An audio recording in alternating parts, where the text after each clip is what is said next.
La corruption de l'humanité. Dans les temps anciens, la terre était peuplée d'hommes qui avaient perdu tout sens de la morale.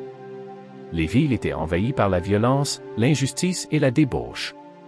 Les dieux, observant avec mépris le comportement de l'humanité, décidèrent qu'il était temps d'agir. Zeus, le roi des dieux, convoqua les autres divinités pour discuter du sort de ces hommes. « Ils ne respectent plus rien, déclara Zeus, sa voix résonnant comme le tonnerre. J'en ai assez de leur arrogance. Je vais envoyer un déluge qui anéantira toute vie. » Les autres dieux acquiescèrent, conscients de l'ampleur de la corruption. Cependant, Prométhée, le titan bienveillant, ne pouvait se résoudre à voir l'humanité détruite. Il savait que son fils, Deucalion, était un homme juste, et il souhaitait lui offrir une chance de survie. Prométhée se dirigea vers Deucalion, lui révélant le sombre plan des dieux. « Prépare-toi, mon fils. Un déluge s'annonce, mais tu as la possibilité de survivre. Construis une arche et prends avec toi ta femme, Pyrrha. » Deucalion, inquiet, comprit la gravité de la situation et se mit immédiatement au travail. La construction de l'arche. Deucalion, déterminé à sauver son épouse Pyrrha et lui-même, s'attela à la construction de l'arche. Il rassembla du bois, des cordes et des outils, travaillant sans relâche jour et nuit. La tâche était immense, mais la peur du déluge imminent le galvanisait.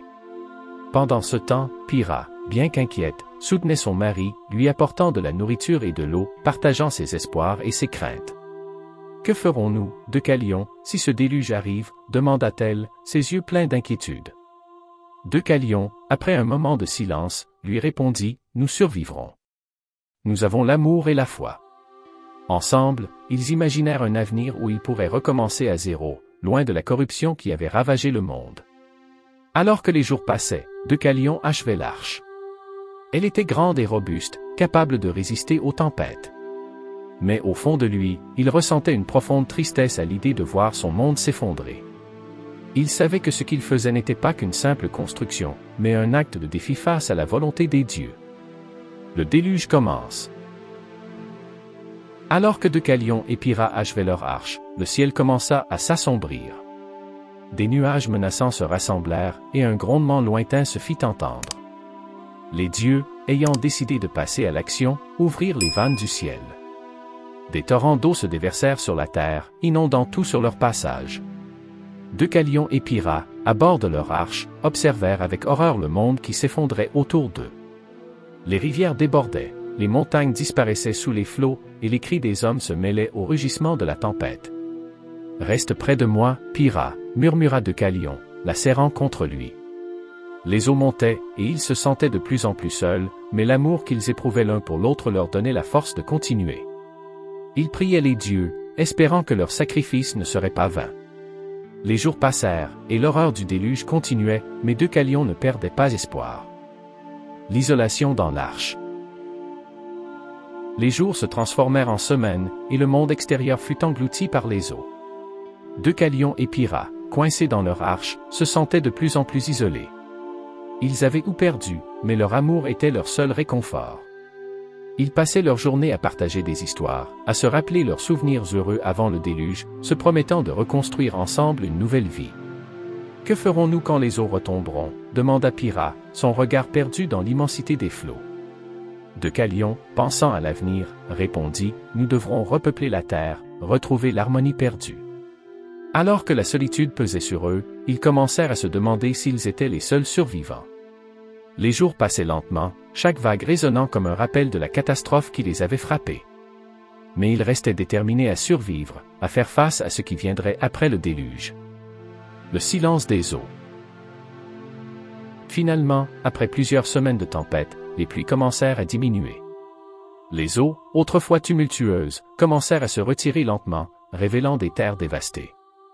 Deucalion et Pyrrha, soulagés mais inquiets, sortirent de leur abri. Ils observèrent avec tristesse le paysage désolé qui se présentait à eux. Les arbres, les maisons, et les souvenirs d'une civilisation avaient disparu. « Que reste-t-il de notre monde ?» demanda Pyrrha, les larmes aux yeux. Deucalion, déterminé, lui prit la main. « Tout peut être reconstruit, tant que nous sommes ensemble. » Ils décidèrent de chercher des signes de vie, espérant trouver d'autres survivants. En explorant les terres, ils découvrirent des traces de vie, des animaux qui émergeaient des eaux. La nature, bien que blessée, commençait à se régénérer. Deucalion et Pyrrha comprirent que la vie pouvait renaître, tout comme leur espoir. Ils prirent conscience de leur rôle dans la reconstruction du monde. Le sacrifice aux dieux. Deucalion et Pyrrha, souhaitant honorer les dieux et les remercier pour leur survie, décidèrent d'offrir un sacrifice. Ils construisirent un autel en pierre, rassemblant des fleurs et des offrandes pour les dieux. Deucalion, avec une voix pleine de ferveur, pria, « Ô Dieu, nous vous remercions d'avoir permis notre survie. Guidez-nous dans la reconstruction de notre monde. » Pyrrha, à ses côtés, ajouta, « Nous promettons de respecter la nature et d'honorer la vie. » Tandis que leurs prières s'élevaient vers le ciel, ils espéraient que les dieux les entendraient et leur accorderaient la sagesse nécessaire pour bâtir une nouvelle humanité. Peu après leur sacrifice, un signe apparut dans le ciel, un arc-en-ciel resplendissant, symbole d'espoir et de promesse. Deucalion et Pyrrha se regardèrent, leur cœur rempli de gratitude. Ils surent que les dieux avaient accepté leur sacrifice et qu'ils étaient prêts à les guider. La renaissance de l'humanité. Avec la bénédiction des dieux, Deucalion et Pyrrha commencèrent leur quête pour repeupler la terre. Ils parcoururent les collines et les vallées, cherchant des survivants, mais la solitude pesait sur eux. Un jour, alors qu'ils marchaient, ils rencontrèrent des animaux qui, ayant échappé au déluge, les observaient avec curiosité. Inspirés par la nature qui renaissait, Deucalion et Pyrrha décidèrent d'agir. Ils se mirent à planter des arbres, à cultiver des champs, et à bâtir de nouveaux habitats. Leur amour et leur détermination insufflèrent une nouvelle vie autour d'eux. Les rivières se remirent à couler, et bientôt, d'autres humains commencèrent à apparaître, attirés par l'espoir que Deucalion et Pyrrha avaient semé. Les deux héros devinrent les ancêtres d'une nouvelle humanité, enseignant aux générations futures l'importance du respect de la nature et de la solidarité. Ils réalisèrent que même après une destruction totale, la vie pouvait renaître, plus forte et plus belle qu'auparavant. Les leçons des dieux. Au fil du temps, Deucalion et Pyrrha devinrent des figures légendaires, et leur histoire fut transmise de génération en génération. Ils enseignèrent aux nouveaux habitants l'importance de vivre en harmonie avec la nature et de respecter les dieux. Les leçons tirées de leur expérience pendant le déluge résonnèrent dans le cœur de chaque habitant, leur rappelant que la vie est précieuse et fragile.